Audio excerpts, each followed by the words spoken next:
জঙ্গিপুরে রামনবমীর মিছিলে অশান্তি, আরএসএস হিন্দুত্ববাদী দলের নেতাসহ গ্রেফতার একাধিক। আমার থেকে সব ক্ষমতা কেড়ে নিয়েছে, সভা থেকে অভিযোগ মমতার। অফিসারদের সরিয়ে দাঙ্গা করিয়েছে। রঘুনাথগঞ্জে দুই গোষ্ঠীর সংঘর্ষে বিজেপি কমিশনকে তোপ মমতার। দেশ জুড়ে ফের হবে লকডাউন, বড় বার্তা দিলেন কেন্দ্রীয় মন্ত্রী। কারোর পয়সা এক পয়সা চা খাই না, আমাকেও চোর বলে, কেন এমন বললেন মমতা বন্দ্যোপাধ্যায়? মোদির জরুরি বৈঠক, তারপরে এই সিদ্ধান্ত। এনআরজি লকডাউন আশঙ্কা নিয়ে বড় বার্তা নির্মলার। বিজেপি ভ্যানিশ ওয়াশিং মেশিন, যেখানে তৃণমূলের সিট সেখানে নাম কেটেছে, ফের আক্রমণে মমতা বন্দ্যোপাধ্যায়। গভীর রাতে একটা বৈঠক, রাতারাতি কেন পেট্রোল ডিজেল নিয়ে বড় সিদ্ধান্ত নেওয়া হলো? জ্বালানি সংকটের জেরে দেশ জুড়ে লকডাউন, মোদির বৈঠকের আগে বড় ঘোষণা পেট্রোলিয়াম মন্ত্রীর। রাজ্যের মানুষ যাতে গ্যাস সংকটে না ভোগে, বড় নির্দেশ মুখ্যমন্ত্রীর, এখন থেকে আর চলবে না। আরো ভয়ঙ্কর হবে পশ্চিম এশিয়ার যুদ্ধ, ইরানে 10,000 সেনা পাঠাচ্ছে আমেরিকা। ওদের নরক দেখিয়ে ছাড়বো, মধ্যপ্রাচ্যের যুদ্ধে আবহে ইসরায়েলকে হুমকি পাকিস্তানের। রামনবমী মিছিল নিয়ে রণক্ষেত্র চেহারা ধারণ করে জঙ্গিপুর, এবার মোড়ে মোড়ে কেন্দ্রীয় বাহিনী, পুলিশি টহল। দুটি করে ঘর দেবে রাজ্য সরকার, কাদের প্রতিশ্রুতি দিলেন মমতা বন্দ্যোপাধ্যায়।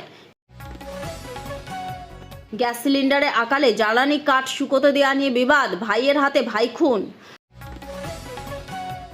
ভারতীয়দের ধন্যবাদ জানিয়ে মেসেজ লিখল ইরান, সেই ক্ষেপণাস্ত্রই ছোড়া হলো ইসরায়েলে, ছবি ভাইরাল। ঘূর্ণাবর্তের জের, কলকাতায় বড় দুর্যোগ, ঝড়জল শিলাবৃষ্টিতে ভাসবে কোন কোন জেলা?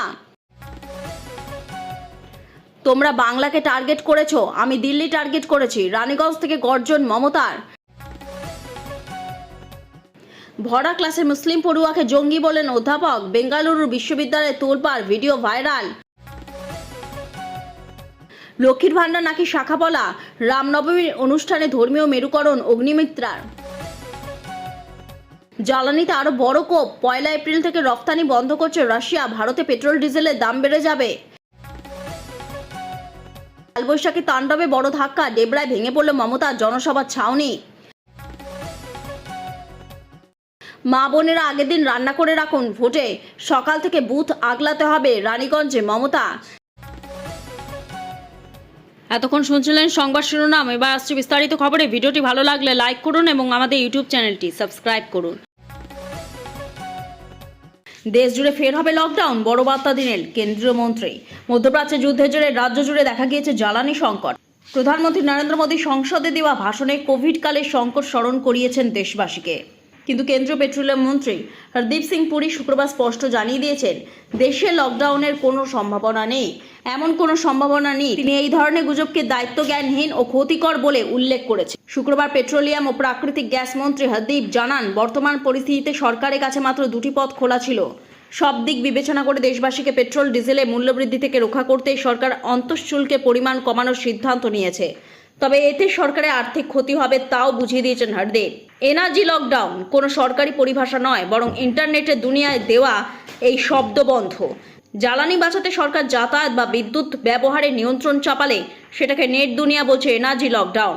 আন্তর্জাতিক শক্তি সংস্থা বা আইইএ ইতিমধ্যেই 10 দফার একটি সুপারিশ করেছে। কি করা উচিত আর কি না করলে ভালো, এই সুপারিশে সেটাই বলা হয়েছে। সেখানে বলা হয়েছে, সম্ভব হলে বাড়ি থেকে কাজ করুন, হাইওয়েতে গাড়ির গতিবেগ অন্তত 10 কিলোমিটার কমিয়ে দিন বা গণপরিবহন ব্যবহার করুন। মধ্যপ্রাচ্যের যুদ্ধের জেরে রাজ্য জুড়ে দেখা দিয়েছে জ্বালানি সংকট। প্রধানমন্ত্রী নরেন্দ্র মোদী সংসদে দেওয়া ভাষণে কোভিডকালের সংকট স্মরণ করিয়েছেন দেশবাসীকে। কিন্তু কেন্দ্রীয় পেট্রোলিয়াম মন্ত্রী হরদীপ সিং পুরী শুক্রবার স্পষ্ট জানিয়ে দিয়েছেন, দেশে লকডাউনের কোনো সম্ভাবনা নেই, এমন কোনো সম্ভাবনা নেই। তিনি এই ধরনের গুজবকে দায়িত্বজ্ঞানহীন ও ক্ষতিকর বলে উল্লেখ করেছেন।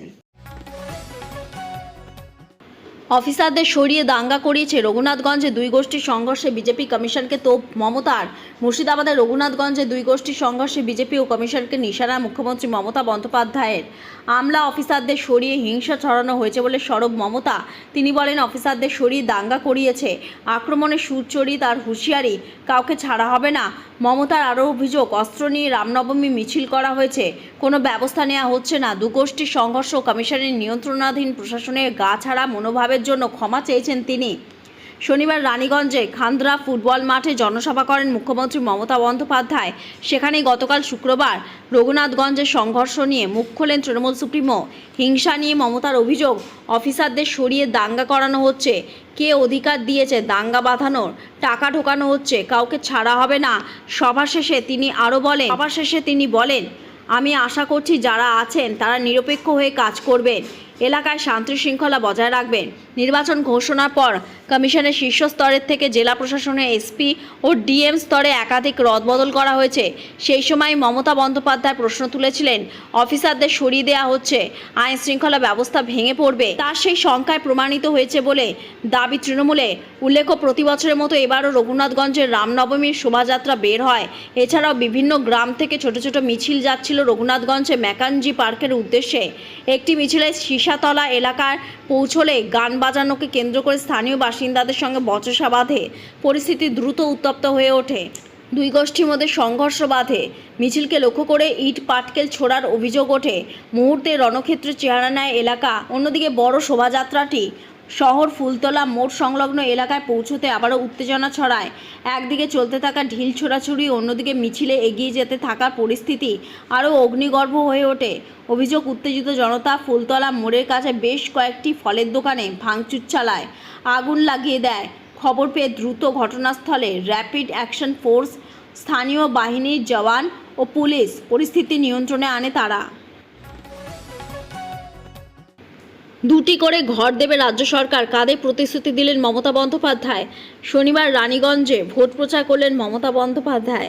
খনি এলাকা রানীগঞ্জে গিয়ে মমতা বন্দ্যোপাধ্যায় বললেন, এই এলাকা ধসপ্রবণ, তাই ওখান থেকে সরে আসতে চাইলে সরে আসতে পারেন। তার জন্য দুটি করে ঘর দেবে রাজ্য সরকার। রানীগঞ্জে ভোট প্রচারে গিয়ে স্থানীয়দের প্রতিশ্রুতি দিলেন মমতা বন্দ্যোপাধ্যায়। এদিনের সভা থেকে ফের একবার ক্ষুরোধার আক্রমণ শানালেন মমতা বন্দ্যোপাধ্যায়। ইলেকশন কমিশনকে বিজেপি পরিচালিত ভ্যানিশ কমিশন বলে বিধলেন তৃণমূল নেত্রী। মন্তব্য করলেন, 100 জন অফিসারকে পশ্চিমবঙ্গ থেকে সরিয়ে তামিলনাড়ু পাঠিয়েছে কমিশন, যাতে এখানে বেনামি টাকা গুন্ডা ঢুকতে পারে। তৃণমূল নেত্রীর যুক্তি, দাঙ্গা বাঁধানোর পরেই রাজ্য থেকে অফিসারদের সরানো হয়েছে। নির্বাচন কমিশনের উদ্দেশ্যে আক্রমণ শানিয়ে তৃণমূল নেত্রী বলেন, একটা বুথে 500 ভোটার থাকলে 400 ভোটার বাদ দেওয়া হয়েছে। বিজেপিকেও একই বন্ধনীতে রেখে আক্রমণ করেন তিনি। বলেন, বিজেপি সব সীমা অতিক্রম করছে। আরও ভয়ঙ্কর হবে পশ্চিম এশিয়ার যুদ্ধ। ইরানে 10,000 সেনা পাঠাচ্ছে আমেরিকা। ইরানের সঙ্গে একদিকে যখন আলোচনা চলছে, ঠিক সেই সময় পশ্চিম এশিয়ায় আরও 10,000 সেনা পাঠানোর কথা ভাবছে আমেরিকা। বৃহস্পতিবার ওয়াল স্ট্রিট জার্নালে একটি রিপোর্টকে উদ্ধৃত করে জেরুজালেম পোস্ট এই খবর জানিয়েছে। জেরুজালেম পোস্টের প্রতিবেদন অনুযায়ী ওয়াল স্ট্রিট জার্নাল আমেরিকার প্রতিরক্ষা দপ্তরের কর্মকর্তাদের উদ্ধৃত করে জানিয়েছে যে এই নতুন বাহিনীতে পদাতিক সেনার পাশাপাশি সাজোয়া গাড়িও থাকতে পারে। এই অঞ্চলে আমেরিকা 82তম এয়ারবোর্ন ডিভিশন আগে থেকেই মোতায়েন রয়েছে। বিশেষজ্ঞদের মতে 82তম এয়ারবোর্ন ডিভিশনকে সরাসরি ইরানে কৌশলগত গুরুত্বপূর্ণ স্থান যেমন খর্গ দ্বীপকে নিশানা করার জন্য পাঠানো হয়েছে। তবে ওয়াল স্ট্রিট জার্নালের রিপোর্টে বলা হয়েছে, নতুন করে যে অতিরিক্ত সেনা পাঠানো হবে তাদের কোথায় মোতায়েন করা হবে তা এখনও স্পষ্ট নয়। হোয়াইট হাউসের ডেপুটি প্রেস সেক্রেটারি আনা কেলি জানিয়েছে, সেনা মোতায়েন সংক্রান্ত সমস্ত ঘোষণা প্রতিরক্ষা দপ্তর থেকেই করা হবে। আমরা আগেই বলেছি, প্রেসিডেন্ট ট্রাম্পের হাতে সব ধরনের সামরিক বিকল্পই খোলা রয়েছে। তবে মার্কিন সেন্ট্রাল কমান্ডের এক মুখপাত্র এই বিষয়ে ওয়াল স্ট্রিট জার্নালকে কোনো মন্তব্য করতে রাজি হয়নি। এই ঘটনা এমন এক সময় ঘটেছে যখন আমেরিকা, ইসরায়েল এবং ইরানের মধ্যে সংঘাত চতুর্থ সপ্তাহে পড়েছে। এর আগে মার্কিন প্রেসিডেন্ট ট্রাম্প ইরানের বিরুদ্ধে সামরিক অভিযানে কিছুটা নরম হওয়ার ইঙ্গিত দিয়েছিলেন। তিনি জানিয়েছিলেন, ইরান তাদের শক্তি পরিকাঠামোর উপর মার্কিন হামলা 7 দিনের জন্য বন্ধ রাখার অনুরোধ করেছিল, কিন্তু তিনি সেই সময়সীমা বাড়িয়ে 10 দিন অর্থাৎ 6 এপ্রিল পর্যন্ত করেছেন। যদিও আমেরিকা ও ইসরায়েলের যৌথ বাহিনী হামলা এখনও জারি রয়েছে। অন্যদিকে ইরানের ইসলামিক রেভলিউশনারি গার্ড কর্পস শুক্রবার ভোরে অপারেশন টু প্রমিস 4-এ 83তম পর্ব শুরু করার কথা ঘোষণা করেছে। এই অভিযানে অত্যাধুনিক মিসাইল ও ড্রোন দিয়ে ওই অঞ্চলে আমেরিকা ও ইসরায়েলের গুরুত্বপূর্ণ সামরিক ঘাঁটিগুলিতে নিশানা করা হয়েছে। ঘূর্ণাবর্তের জের কলকাতায় বড় দুর্যোগ, ঝড় জল শিলাবৃষ্টিতে ভাসবে কোন কোন জেলা। রাত জুড়ে তুমুল বৃষ্টি, বাজের কড়কড়ানি, এলোমেলো হাওয়া। সারা সপ্তাহ জুড়ে বৃষ্টি পূর্বাভাস দিল আবহাওয়া দফতর। গাঙ্গেয় পশ্চিমবঙ্গ সংলগ্ন বাংলাদেশের ওপর সমুদ্রপৃষ্ঠ থেকে প্রায় 0.9 কিলোমিটার উচ্চতায় একটি উচ্চস্তরে ঘূর্ণাবর্ত অবস্থান করছে। এছাড়া উত্তর পশ্চিম বিহার থেকে মণিপুর পর্যন্ত একটি অক্ষরেখা বিস্তৃত হয়েছে, যা গাঙ্গেয় পশ্চিমবঙ্গ সংলগ্ন বাংলাদেশ ও অসমের উপর দিয়ে গিয়েছে। আগামী দুদিনে পশ্চিমবঙ্গের জেলাগুলিতে বজ্রঝড়ে কার্যকলাপ বৃদ্ধি পাওয়ার সম্ভাবনা রয়েছে। শনিবার 28শে মার্চ উত্তরবঙ্গের অধিকাংশ জেলায় বৃষ্টি চলবে বলছে আবহাওয়ার রিপোর্ট। শিলাবৃষ্টি হতে পারে জলপাইগুড়ি, আলিপুরদুয়ার, কোচবিহারে। ভারী বৃষ্টি হতে পারে জলপাইগুড়ি ও আলিপুরদুয়ারে। বজ্রঝড় ও দমকা হাওয়া বইবে। রবি ও সোমবার 29শে মার্চ থেকে 30শে মার্চ দার্জিলিং, জলপাইগুড়ি, কালিম্পং, কোচবিহার ও আলিপুরদুয়ারে কিছু স্থানে হালকা থেকে মাঝারি বৃষ্টি হবে। অন্যান্য জেলায় 1-2 জায়গায় হালকা বৃষ্টি হবে, দমকা হাওয়া বইবে। অন্যদিকে শনিবার দক্ষিণবঙ্গের সব জেলায় বৃষ্টি হবে। উত্তর ও দক্ষিণ 24 পরগনা, নদিয়া, হাওড়া, কলকাতা, হুগলিতে দমকা হাওয়া বইবে। হতে পারে শিলাবৃষ্টিও। নদিয়া, উত্তর 24 পরগনা, হুগলিতে রীতিমতো দুর্যোগপূর্ণ আবহাওয়া থাকবে। রবিবারও সব জেলারই 1-2 জায়গায় হালকা বৃষ্টি হবে। বিশেষত সোমবার অবধি ঝাড়গ্রাম, পুরুলিয়া, বাঁকুড়া, পশ্চিম মেদিনীপুর, বর্ধমান, বীরভূম, মুর্শিদাবাদে হালকা বৃষ্টি হবে। বাকি জেলায় শুষ্ক আবহাওয়া থাকবে। আগামী 1 তারিখ থেকে বদলে যাবে আবহাওয়া। আজ দক্ষিণবঙ্গে 6 জেলাতে ঝড় বৃষ্টির সম্ভাবনা বেশি থাকবে। বিক্ষিপ্তভাবে কালবৈশাখীর সম্ভাবনা। বজ্রবিদ্যুৎ সহ হালকা মাঝারি বৃষ্টি সব জেলায় 2-1 জায়গায়। কলকাতা, হাওড়া, হুগলি, উত্তর ও দক্ষিণ 24 পরগনা, নদিয়া, এই 6 জেলায় ঝড় বৃষ্টির সম্ভাবনা বেশি থাকবে। শিলাবৃষ্টির সম্ভাবনা নদিয়া, হুগলি এবং উত্তর 24 পরগনাতে 50 থেকে 60 কিলোমিটার গতিবেগে দমকা ঝোড়ো বাতাস বইতে পারে। দক্ষিণবঙ্গে বাকি জেলাতে 40 থেকে 50 কিলোমিটার গতিবেগে ঝড়। রবি ও সোমবার ঝড় বৃষ্টির পরিমাণ কমবে। সোমবার পুরুলিয়া, বাঁকুড়া, পশ্চিম মেদিনীপুর, ঝাড়গ্রাম সহ পশ্চিমে কিছু জেলায় ঝড় বৃষ্টির সম্ভাবনা বেশি থাকবে। এই দুদিন তাপমাত্রা ক্রমশ বাড়বে। মঙ্গলবার ফের ঝড় বৃষ্টির সম্ভাবনা। দক্ষিণবঙ্গের সব জেলাতেই বজ্রবিদ্যুৎ সহ হালকা থেকে মাঝারি বৃষ্টির সঙ্গে 30 থেকে 40 কিলোমিটার গতিবেগে দমকা ঝোড়ো হাওয়া। বুধবার 1 এপ্রিল ঝড় বৃষ্টির সম্ভাবনা ফের কমবে। আজ বৃষ্টির সম্ভাবনা, বিক্ষিপ্ত বজ্রবিদ্যুৎ সহ বৃষ্টি হতে পারে সব জেলাতে। আমার থেকে সব ক্ষমতা কেড়ে নিয়েছে, সভা থেকে অভিযোগ মমতার। ভোটের মুখে রামনবমীর মিছিলে হামলা, পাল্টা হামলার অভিযোগ ঘিরে শুক্রবার রণক্ষেত্র চেহারা নিল মুর্শিদাবাদের জঙ্গিপুর। পরিস্থিতি সামলাতে গিয়ে হিমশিম অবস্থা হলো পুলিশের। মোতায়েন করা হলো র্যাব কমব্যাট ফোর্স, নামলো কেন্দ্রীয় বাহিনী। এ প্রসঙ্গে এবার সুর চড়ালেন মমতা বন্দ্যোপাধ্যায়। তিনি বলেন, রামনবমীর মিছিল করলে আমার কোনো আপত্তি নেই, আমরা মিছিল করি, কিন্তু আমরা দাঙ্গা তো করি না। তোমরা তো সিউড়িতে বন্দুক উঁচিয়ে করেছো, জানি না প্রশাসন কেন ব্যবস্থা নিচ্ছে না। আমার থেকে সব ক্ষমতা কেড়ে নিয়েছে, নিজেদের পছন্দ মতো অফিসার নিয়োগ করেছে। আমার হাত থেকে লোক সরিয়ে রঘুনাথগঞ্জে দাঙ্গা করানো হয়েছে। রানীগঞ্জের সভা থেকে অভিযোগ মমতা বন্দ্যোপাধ্যায়ের।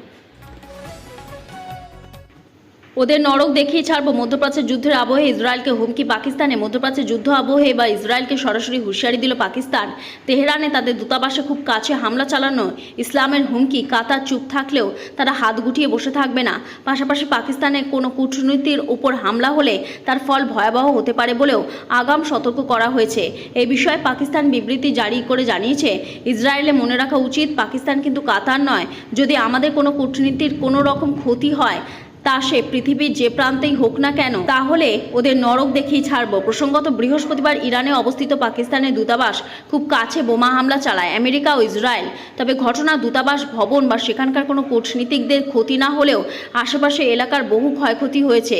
আর তারপরে ইসরায়েলকে নিশানায় নেয় ইসলামাবাদ। তবে তাৎপর্যপূর্ণভাবে বিবৃতিতে ইসরায়েলকে হুমকি দিলেও আমেরিকা সম্পর্কে নিশ্চুপ থাকতে দেখা গেল তাদের।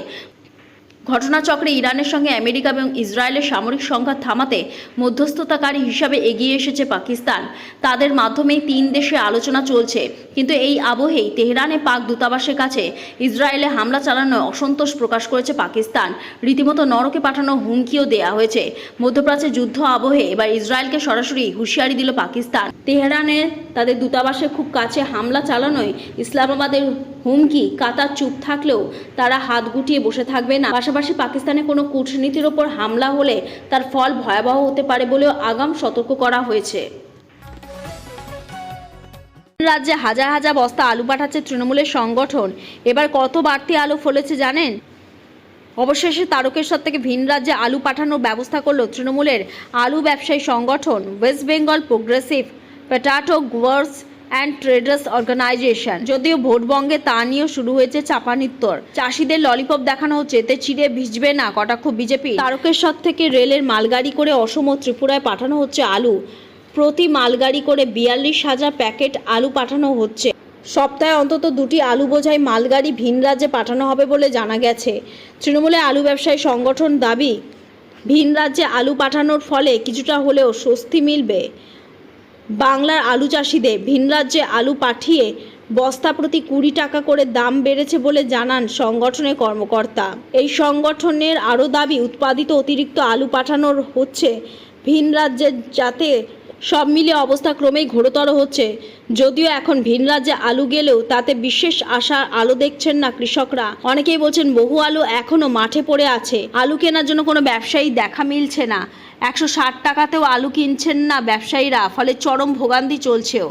যদিও বিষয়টি নিয়ে কটাক্ষ করতে ছাড়েনি বিজেপির আরামবাগ সাংগঠনিক জেলার সভাপতি সুশান্ত বেরা বলেন, আসলে ভোটের সময় তৃণমূলের পালে হাওয়া টানতে টানতে মরিয়া হয়ে উঠেছে। ওটা আবার আলুর দাম হলো। এটা অবশ্য চাষিদের ললিপপ, এতে চিড়ে ভিজবে না। ভোটে মানুষ দেখিয়ে দেবে যে কোনো কিছুতেই মানুষ আর তৃণমূলকে আনবে না, পরিবর্তন হবেই। প্রসঙ্গত, এবছর রাজ্য জুড়ে আলু উৎপাদন 1,25,00,000 মেট্রিক টন। বিগত বছরগুলিতে সর্বোচ্চ আলুর উৎপাদন ছিল 95 লক্ষ মেট্রিক টন, কিন্তু রাজ্যে আলু চাহিদা 60 লক্ষ মেট্রিক টন। হিমঘরে মজুত করার ব্যবস্থা আছে 85 লক্ষ মেট্রিক টন।